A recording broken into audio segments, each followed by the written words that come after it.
today's lecture, which will show you more clearly how you can use a film to study, to look at it from a sociological point of view. Okay. Now, today I'm going to talk about a PhD thesis from Middle East Technical University.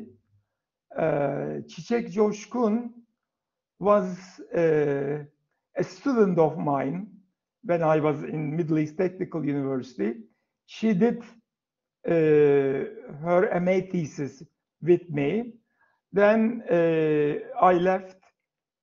She continued her PhD with one of my colleagues there, Mustafa Şen. So Mustafa Şen was the advisor, and Çiçek Coşkun studied social structure of Turkey, or social change in Turkey. Okay, social change in Turkey between 1950 and 1980 through an analysis of films, and sociological field studies. Films and sociological field studies, research, and she combined them very well in this thesis. So for today, I decided to share this thesis with you, the content of this thesis, and how field studies, which are more cognitively structured, you know, some of them surveys, tables, cross tables, and in-depth interviews, you know, but it is mostly about a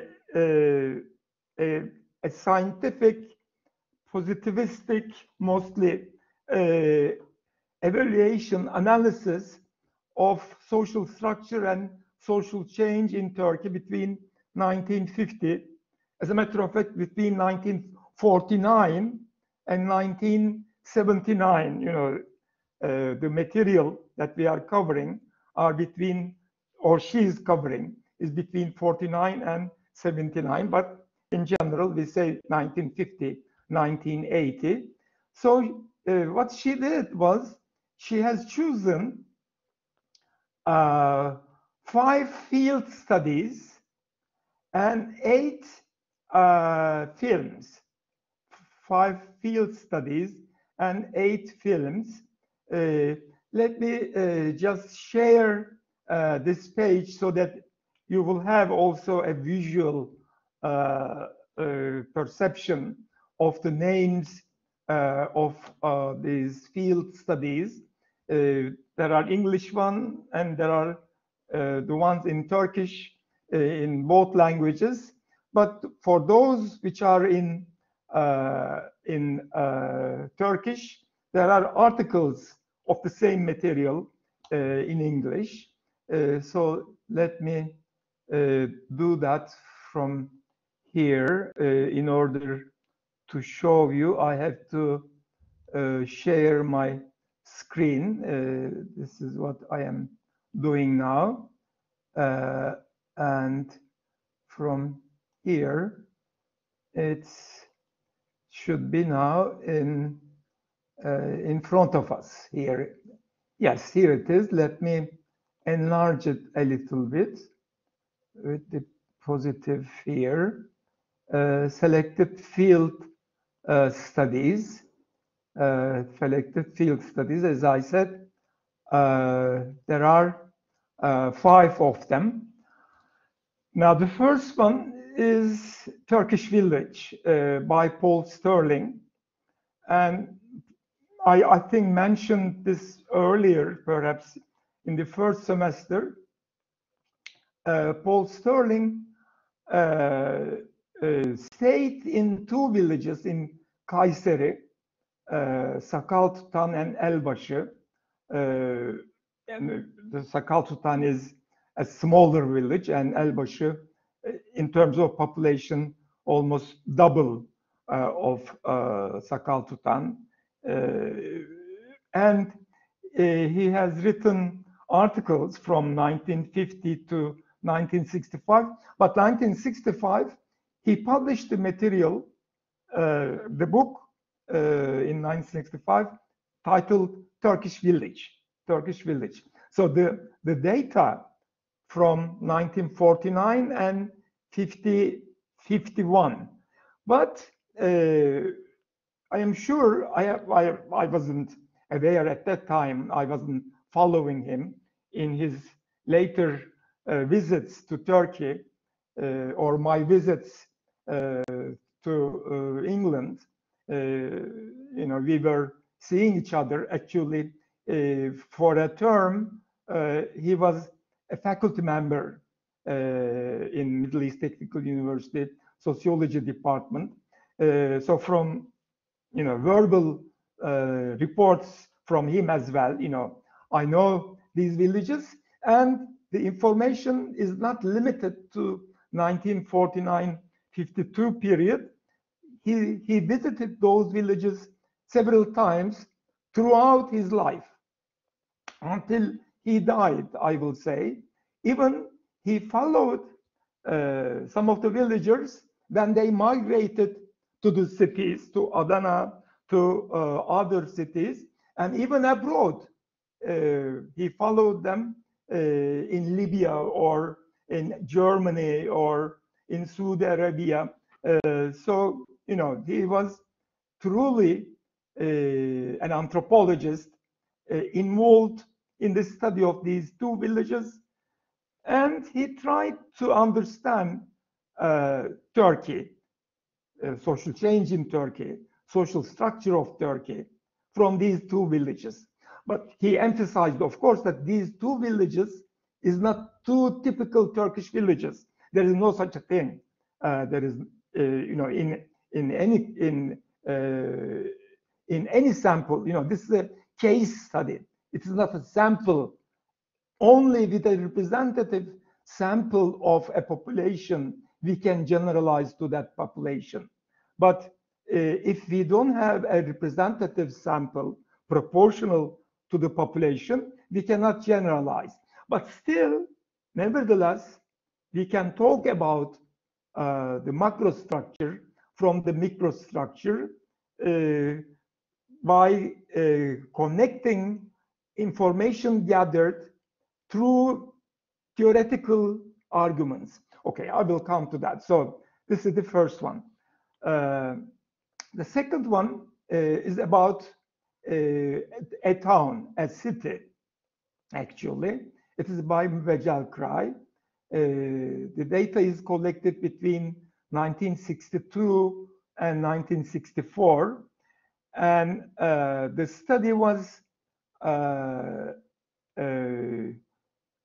asked by the State Planning Office.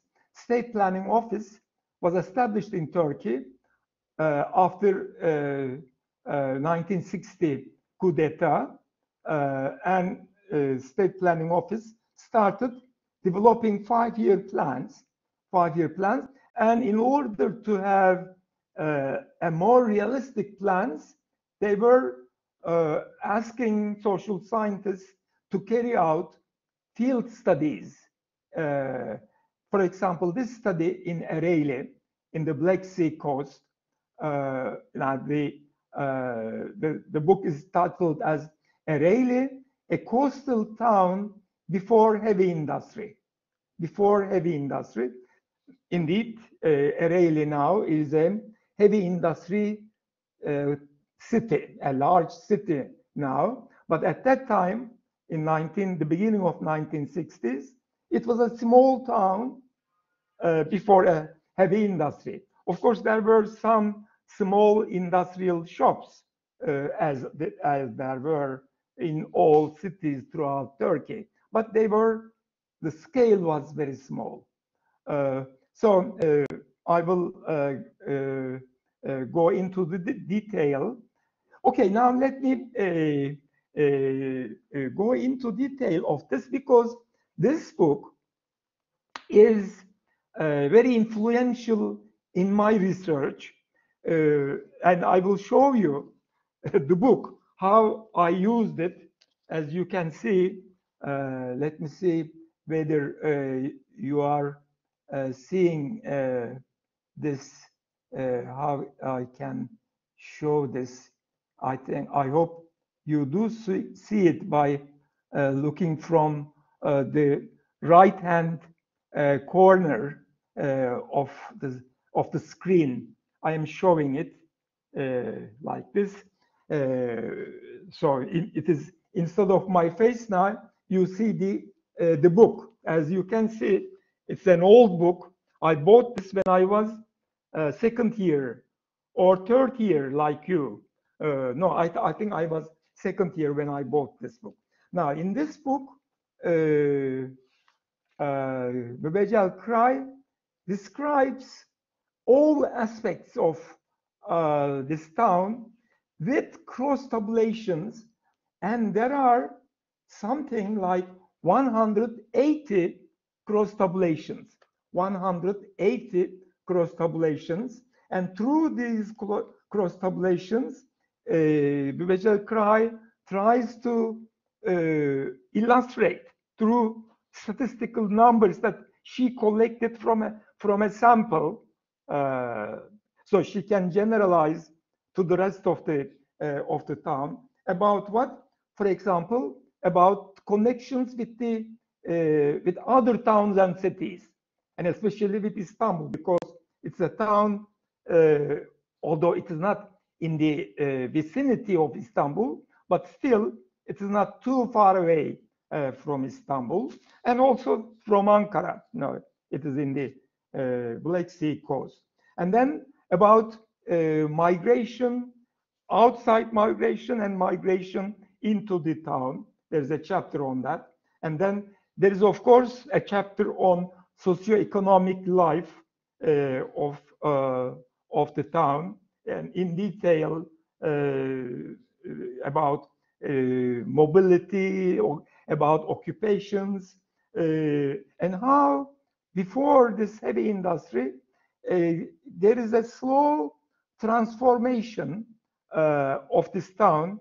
No, it is not anymore a town of, say, 60 years ago, 1900.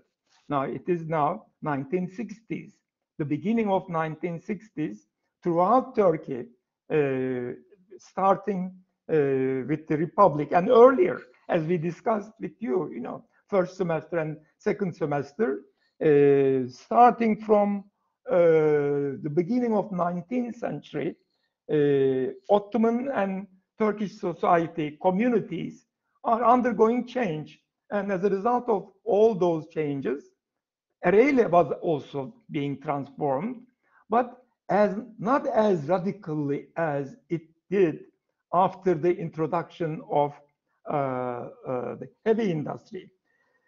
And then she goes in another chapter, she goes into income differences and consumption norms.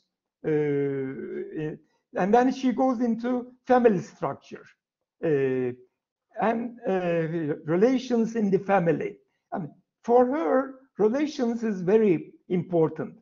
Relations in the family. Now, she uses, this is 1964. Presently, we use as for the Turkish word for the relationships is ilişki, or bağıntı, ilişki or bağıntı. But she used ilinti throughout this book for the word relationship, the concept of relationship. She used ilinti. Ilinti is correct too, but instead of ilinti, ilişki became more in widespread use in Turkish social sciences. I have to note that. And then she goes into educational institutions and the rate of schooling and what type of education is going on. She details all that, and then she does not stop there. She continues, for example, with leisure time activities. Leisure time activities. Now, what do they do? For example, man and coffee shops, or women and their neighbors, relationships with their neighbors. And then she goes another chapter, communication. Communication and newspaper reading, radio listening, how these, getting news through newspapers or getting news through radio instead of informal networks of gathering information. So she analyzes that, and she tries to measure here how the concepts of time and space changes. The concept of time in older communities or older times was not in terms of hours or minutes, but in terms of a time that it will take you one cigarette smoking, or it will relativistic terms will be used, whereas as more modernized, adapted to modern life, people started using clock and being more punctual. Modernity requires people to be punctual. If you are working in the factory, you have to be in the factory exactly at 8 o'clock. If you are late, the machines will not start, etc., etc. Industrial society, and what percentage of people uses standardized time concepts, and what percentage still use, and of course distribution of this in terms of educational levels, class levels, occupational levels, and in the same way space, measurement of space, time. These she measures very closely. And as a matter of fact, when I was talking about Behice Boran's book in the villages in Manisa, remember, towards the end of first semester, we started studying social structural transformations between 1900 or between First World War and 1950, the end of Second World War, in the period between two world wars. And Behice Boran's study was in the beginning of 1940s. It was published in 1945. Vivek Krai's study was 20 years later. 20 years later, and in a town rather than in the villages like Behice Boran. And Behice Boran also asked there about the concepts of time and concepts of space. To what extent modernity was introduced, or modern concepts was introduced into those villages in Manisa, now in Ereğli, in this coastal town. And then she goes into religion and worldview, to what extent religion is privatized, to what extent it is in the public space, to what extent it organizes people's lives. And she asks questions about that, and she reports the answers.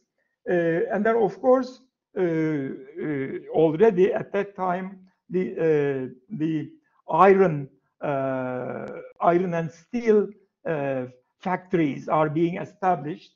So,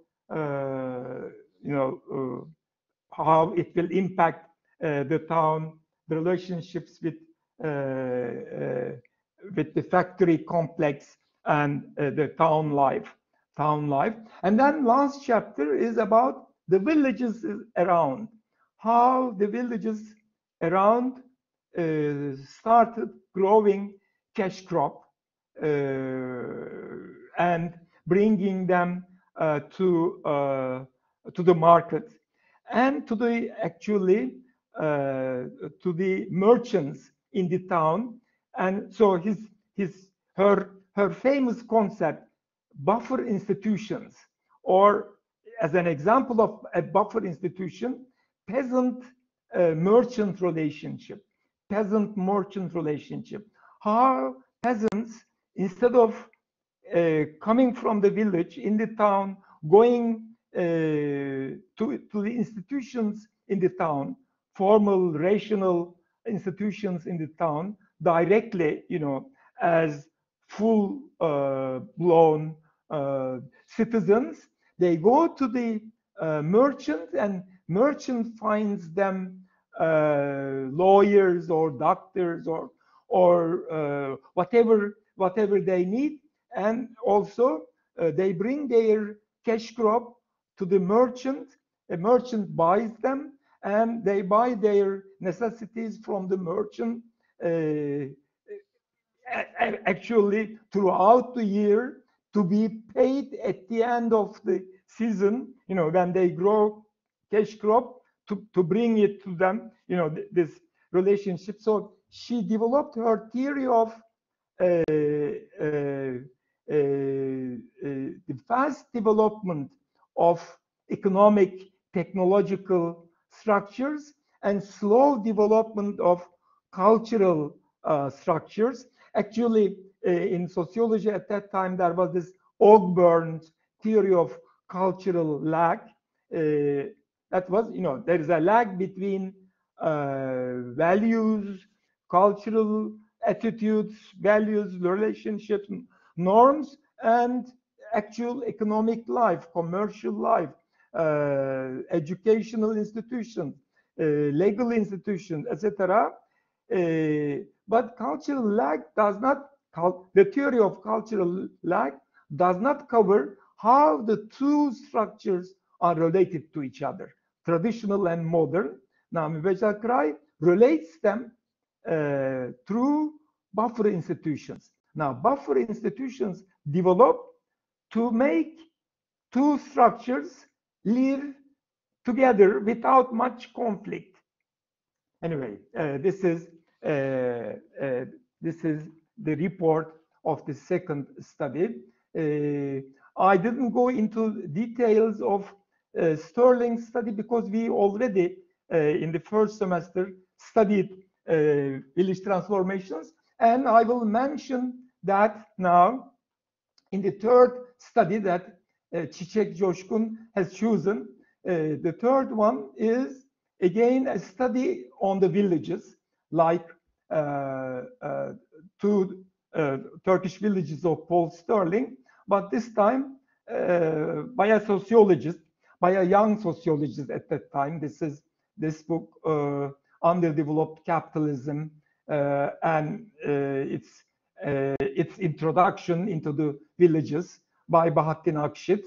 I mentioned about this book previously. You know about it. Now, Bahattin Akşit also have all these cross tabulations about connections with the outside world, with the city. What are the frequency of visiting the nearby town and further town, and the frequency of buying things from the city or the grocers in the village, for example. One of the tables here in the book. The other one is about whether they produce cash crop. To what percentage of these two villages that Akşit studied in Antalya, their names are Çiçek Coşkun also used, like in the book, the village I and the village G, I and G, two villages. And for example, in G village, only 39% produce something, cash crop to sell in the market, whereas in I village, it is 72% produce cash crop. So it seems that, I mean, obviously, the village I is more integrated to the towns, to the cities, than the G village. And then use of whether they have resources to buy modern technology. Again, this percentage, yes, I have the resources, that is 30% in the I village and 11% in G village. It goes like that, and how the percentage of people using tractors, the percentage of using the older technology of plow, oxen-driven plow. For example, the percentage of using plow is only 24% in I village, whereas in G village, it is 61%. So actually, I village started its transformation from equal land distribution, and then through modernization or through introduction of capitalism, it differentiated into those who have a little bit more land and tractors and modern technology, and those who doesn't have land, so work in the fields of those who have larger, who happen to have, through the process of development or polarization, more land and cultivating cotton, and so cotton hoeing and cotton picking, you know, these all require labor in both villages. But in village G, there is a large landowner who uses tractors, and then there are peasants, landlord, and these sharecroppers. They were sharecroppers. They had that a type of feudal relationship in the past.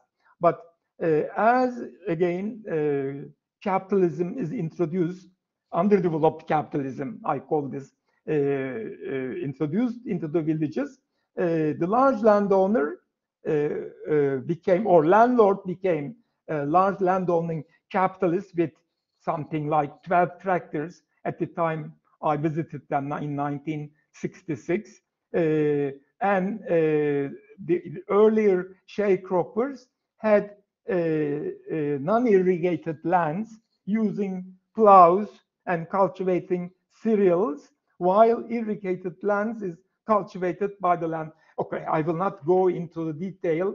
The muhtar is by the landlord, but later, in 13 years later, when I visited, or together with my colleagues, we visited the same village, how that was being transformed, because non-irrigated lands were also irrigated, and those sharecroppers became small capitalists, kind of, and they elected their own muhtar. So authority relationships, power relationships were changed. Okay, I will not go into more detail. Let me go into the fourth field study, is by İbrahim Yasa. It is about gecekondu, or squatter neighborhood, families in squatter neighborhoods in Ankara. The next one is again gecekondu, or squatter settlements, squatter house neighborhoods, by Kemal Karpat. You know Kemal Karpat already from the first semester when we were studying Ottoman social structure. You know, we used his books and there were debates between him and some other historians. Just remember now. So these two field studies, one by Ibrahim Yassa in now this is again in 60s, the middle of 60s, like all Turkish villages, 50s, published in the middle of 1965. Ereğli, 60s, published in 1964. Underdeveloped capitalism and its penetration into villages, it is in 66, published in 67. Ankara squatter families by Ibrahim Yassa, published in 1967. Kemal Karpat's work data is again collected during 1967-68, but the book is published in 1979. Now, I think although there are differences between Ankara and Istanbul, and the sample for both. Now, in the case of Ibrahim Yassa, he has chosen from all gecekondus in Ankara a sample, a representative sample, whereas Kemal Karpat chosen 3 neighborhoods in the northern part of Bosphorus, but these are squatter settlements. You know, they are. What is okay? What is a gecekondu? Now, these 2 works, one in Ankara, one in Istanbul, they are both about squatter housing. Now, squatter housing is a phenomenon peculiar to third world countries, underdeveloped countries. Now, in Western countries, in earlier industrialized countries, there are slums. Slums are in and around the central center of the city, around the center of the city, where housing or land, urban land, is used very intensively. Now, in the same house, for example, there are 10 families in a small, you know, in a 2-story apartment, 3-story apartment, there are maybe 20 families. You know, in the same unit, there are more than 1 family, 2, 3 families. You see, that is the structure of the slums in industrialized countries, in the around the central business district of the cities. Whereas in underdeveloped countries, poor people do not live in the center, or did not used to live. Now, recently, there are more and more people creating slums in Istanbul or in Ankara or industrial cities of Turkey. But at those times, during 1960s, you know, starting from 1950s, as Turkish agriculture started transforming as modern technology entered into villages, and population birth rate did not decrease, but that rate decreased. So there's a population explosion. So there is migration. Actually, both Ibrahim Yassa and Kemal Karpat go into the reasons for gecekondu development. This how migrants from the villages, poor migrants from the villages, cannot buy houses, but they can build houses in the vicinity of the cities. The the state lands, actually. State lands are occupied and built overnight, because if the municipalities catch the building of a gecekondu, a squatter house, they will tear it down. But if it is already built or overnight, so gece kondu, gece, night, kondu, built, night built, built during the night. Gecekondu means built during the night houses. And the families, in Ibrahim Yassa's work, families peculiar to the gecekondu, this type of migrants, what kind of families do they have? Actually, Ibrahim Yassa qualified this gecekondu family as a special type of family. Now, it is neither a rural family, large household, usually, especially in large land owning villages, there are larger households, whereas in urban settlements they start nuclear families. The number of nuclear families increases, but still there are some qualities from rural qualities and urban qualities. In what aspects rural qualities prevail? In what aspects urban qualities prevail? For example, there is this observation by Ibrahim Yassa that gecekondu families in some aspects are similar to traders, small traders and craftsmen in the city, the middle classes. But in other aspects, in terms of living only in one room, facilities, of course, electricity and other water, sewage system, these come only later, after a few years, as the gecekondu neighborhood is being built, and then services are brought there. But until that time, they live like in the village, where, especially at that time, again, 50s, there wasn't much, few villages had electricity and running water at homes. But after 70s and 80s, many of the villages in Western Turkey, in Central Anatolia, and now in Eastern Turkey as well, electricity, running water,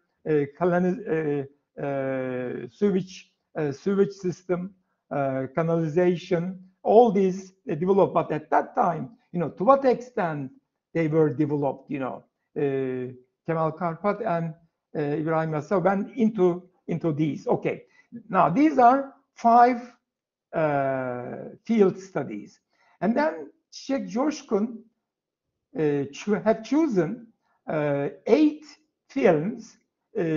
Now, one of them I already mentioned to you, and actually I have shown you a fragment, Sultan, by director Kartal Tibet. It was in 1978.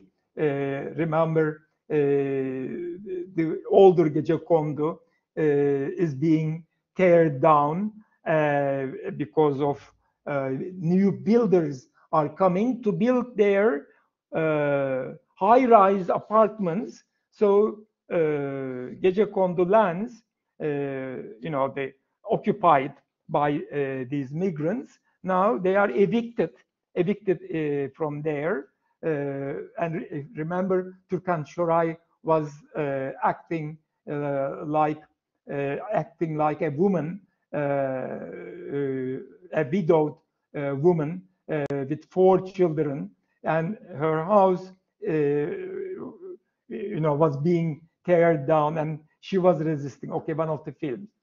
The other films, let me start from the beginning. Gurbet Kuşları, Birds of Exile. Birds of Exile. Halit Refi, the director, in 1964. Now, this film, in this film, there is an lower middle class family migrating from Maraş, Kahramanmaraş, to Istanbul, hoping that they will establish a car repairing store, small workshop. Actually, they expected that they will buy one from someone, but they were deceived. I mean, they actually, the person who sold them this place was not actually his. So they have to build their lives anew after losing already some of their money that they brought from the smaller city, from Maraş. And the whole family, I will show in a minute, what is the family structure, authority structure. In the same year, there is Keşanlı Ali's epic, Keşanlı Ali Destanı. Now this is about Egecondo, whereas in the first one was a lower middle class neighborhood, an old neighborhood of Istanbul. But this one is Egecondo, where people are located as they migrated. But it is not a new one, it is an old one. And how one of the young woman there is chosen to be married to a rich man because she resembles his deceased wife, but then actually she's in love with this Ali in the neighborhood, who is a kind of what should we say, the poor man becoming dominant, kind of attracting people around him, and having his word obeyed by the other people, by the younger people. But it was a musical in the first phase, but then it became a musical film. It was also a play. Okay, then the next one, Umut by Yılmaz Güney in 1970. Now this is more village now we are entering, but Kibar Feyzo especially about the village and how in the village, now this is a comedy actually, where again it is by Atıf Yılmaz, like Keşanlı Ali Destanı, and then Sultan we already told. Sürü is how and Züğürt are actually how all tribal world is being transformed, and the Türü Dünya is also similarly a transformed relationships. Okay, now what, as I already said, Çiçek Coşkun then goes into in her chapter 5, the first subchapter is about family and gender. First, this is the structure of her work. first she goes into theories of family structure, kinship structure, and about general now you are able to see actually and maybe I should send you all these, but let me go through it. Let me go through it, and then here she gives references to Erman, for example, Alain Dubin, Candioti. These are sociologists and anthropologists, Kalaycıoğlu and Tılıç, who studied family structure in Turkey and how patriarchal Muslim society in Turkey had a patriarchal family structure and how that is being transformed. So what are in which films we can see examples of this transformation? So in Kibar, she goes into Kibar Feyzo or Gentile, Feyzo the Gentile, and how Feyzo, after his military service, wants to marry Gülo, but there is another one who wants to marry. So the father raises the bride price. So at the end, the villagers migrate. It becomes a rebellion even because the relationship between the father of the young woman, and the bridegroom turns into a relationship between the landlord in the village and the peasants, sharecroppers in the village.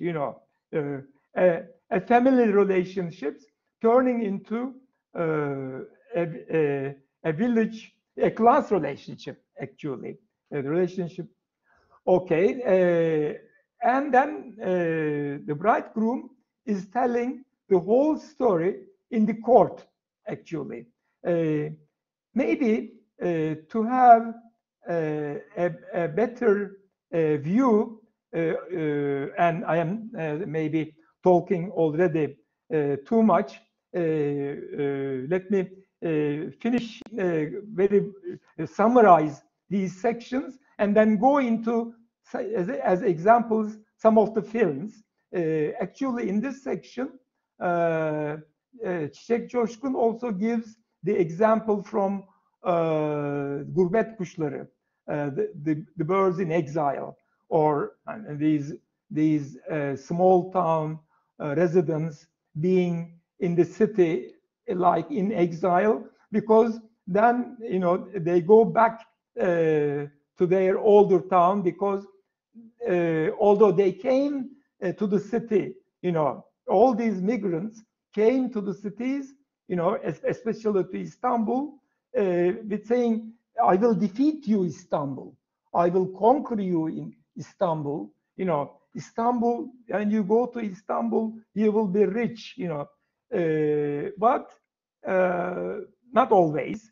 Now, in this birds of exile, that does not happen. Actually, the woman in the family, the youngest woman in the family, is being intervened at the beginning by the brothers, older brothers. Although father at the beginning protects her, asserts his authority. Actually, this is being also discussed in authority section after this migration, hemşehrilik, and integration with the city. There is all this section. You will read these. I put relevant paragraphs. I put here, and then economic life. How economic life is being represented in these films and in the studies. You see, she goes into the characters and their relationships, and then she also integrates reports, brings data from field studies. For example, although this family goes back to Marash, and there are many migrants going back to their villages after being retired, for example. Most of them stay, during 1960s, something like 10-15% were living in Gecekonduz, but later, and in large cities, it increased to something like 50%, more than 50%. So they stayed actually. And for example, from Karpat study, something like 60%, 65% are happy that they are in the city, although they are poor, although they don't have a regular income, high income, although they are kind of discriminated in terms of many services, etc. But still, for example, in the Birds of Exile, they came also so that their youngest son will go to the university. As a matter of fact, he went to the university and he became a doctor at the end. Anyway, now I will not go into details. Okay, now you will go and read these. Now, let me start with first with what? Let me start with the first one, burden. How, now this is so unrealistic actually. In so few villages this happened, so many of people, sharecroppers, workers, dependent people to the landlord or to the capitalist, walked out. This didn't happen, but it could have happened. For example, in the cities, strikes. Strike is something like that. The workers establishing a solidarity. They are together and they can establish a solidarity. Whereas in the villages, where this landlord sharecropper relationship is not dominant actually in Turkey. There were in Western villages, as we discussed when we were discussing Behçe Boran's study in Manisa villages, but they are gone. So what is there in the most of the villages in Turkey? There is a small land ownership, small and medium land ownership, few large land ownership. So that there are relatively independent or dependent to the market relationships. You see, so this type of a villages are very few, but nevertheless they show the relation. For example, this one displays how woman is being with bride price. With bride price, of course, it's a joke, but nevertheless, it is being sold half in cash and half in bonds. So poor Feyzo is trying to gather money, and at the end, there is that uprising, and he killed the landlord. He killed someone, so he's going to be into jail. So he's in trial. Actually, the whole story is during the trial. It is being recited to, or it is being told to the in the court you know, for the decision of the judge. You see, in front of the judge. I don't know whether he has a lawyer defending him. Obviously, he himself defending himself. You know, that kind of relationship. Okay, so I have already shown you three films. Maybe one more. What did I have here? The Herd. Okay, now this is also a large land ownership, but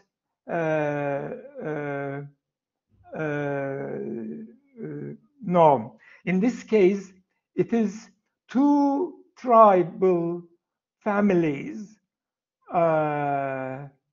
fighting with each other in this case. Now, there is another one.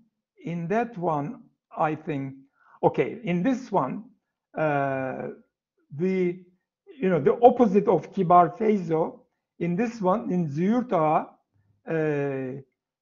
the landlord ends up the poor, playing the poor.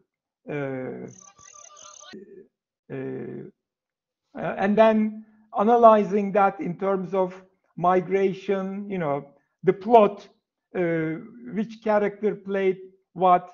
Of course, you can go into other movies of the director. You can compare, but I don't want that. Actually, just focus on the film, one film. But if you compare two films, Nabar was saying that she already watched 3 films. Now, of course, you can compare, but what I require you to do is just watch one film and report about it. Report, okay, in terms of, now let me show you the format, in terms of this format that I was talking at the beginning of the course. Here it is. Let me share this. Let me show it to you. Again, let me share this screen. It's here. And then from here, and here it is. You see? Now here, let me make it larger. Now here, after the 7th week, first homework, paper, homework on paper or novel or a film, on a novel or a film. And then this is the format, and this is the where you will submit it, you will upload it. And then let me go into this. Just a minute. Let me go into the content of it. No, not this one. This one. Okay, as you can see, choose a novel or a film and analyze novel film from a sociological perspective. Okay, title page, name of the course, name of etc. Why did you choose this film, this novel? Information about the film, novel, director, author, year of the filming or writing of the novel, other films or books of the author or the director, plot summary of the film or novel, plot of the novel or of the film, main characters of the film, novel, analysis of social structure implied in the film, in the novel. So family and gender, like Çiçek Coşkun's, migration, class, power, authority relations, economic life, religious, secular relations and culture, and a conclusion, and bibliography.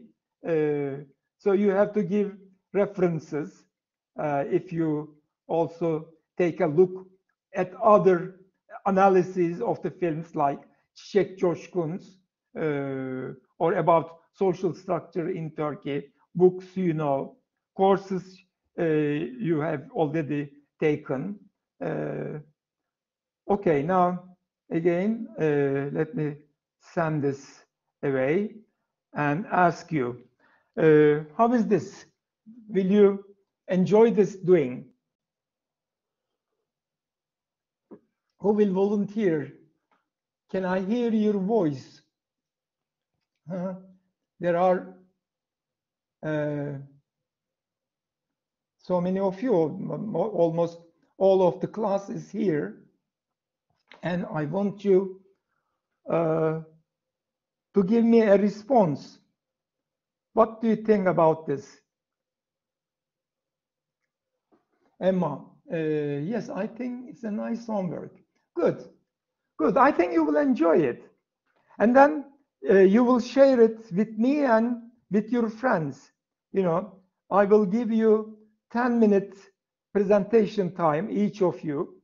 Just imagine, it will be a symposium of all of you sharing a film and your guesses, about your thoughts about, you know, what are the implications of this film for the social structure of Turkey, you know.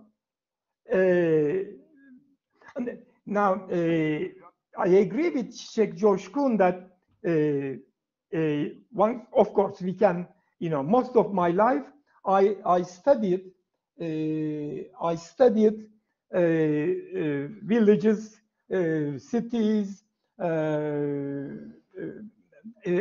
neighborhoods, or disasters, how to deal with disasters. But these were all interviews and questionnaires. But now the films, through the films is also a part of social structure of Turkey. You know, it is reflected in the film or in the novel, and there are more emotions here. So as I am talking, thank you. You are talking. Emma said it's already. It might be a nice homework. Hilal said where we can make fun and good. And Gülben said we see the patriarchy very well in most of the movies you show. Yes. And Elif said, do we have to prepare a PowerPoint slides for the presentation? It's up to you. Yani, if you can do your presentation better with PowerPoint, why not? Do please. But also you can show fragments from the film if you like. You know, you can arrange a presentation, film and PowerPoint. You know, you can innovate. I am ready to have a sharing with you. You know, a participation from you. You know, in the first semester there was not much, you know, participation because, you know, we were being introduced. But now we are into it. Now it's a life, you know, for me from 1950 to present. I lived through this life. You know, I am born in 1946 and alive in the society. Now you are born in 2000, okay, but you are through this society during last 20 years. Now Emma and now in a sense Nawar, from an outside perspective, looking at Turkey with an outside perspective, that also will be really interesting. Emma, it might be also films about people going to Germany, you know, Turkish people in Germany. There are some movies showing how Turkish people in Germany adopted what were their problems. There are movies like that. You can choose them too. So I can also choose a movie that is not from, of course, you know, no, exactly. Actually, it shouldn't be from my list. No, it can be, but I prefer not from my list, from all movies about Turkish social life in Germany, in Turkey, wherever. But it should have a relationship with Turkish social structure. You know, this is the focus of our course. You know, social structure of Turkey. So any movies, any films, but about Turkey. Okay, Emma?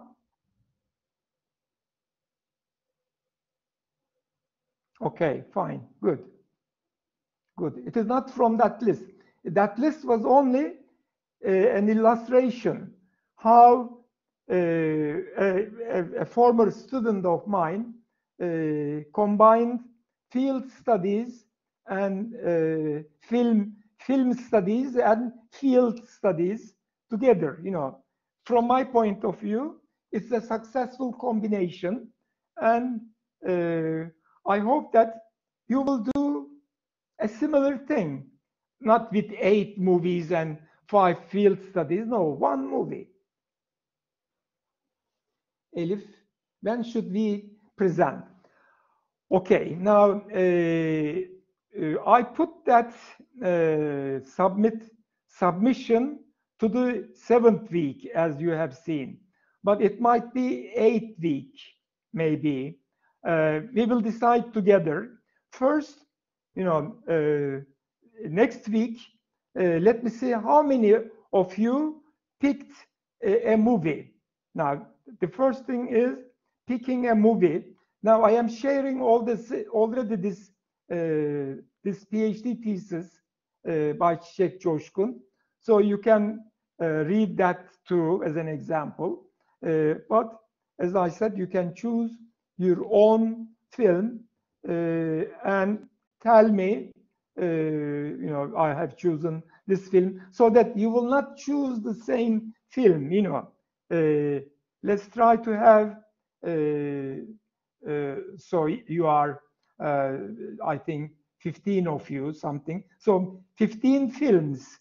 You know, we will be listening about 15 films, or we will be listening about 15 films, and through them about social structure in Turkey. I will enjoy it personally, you know, listening to you, watching what you show, of course.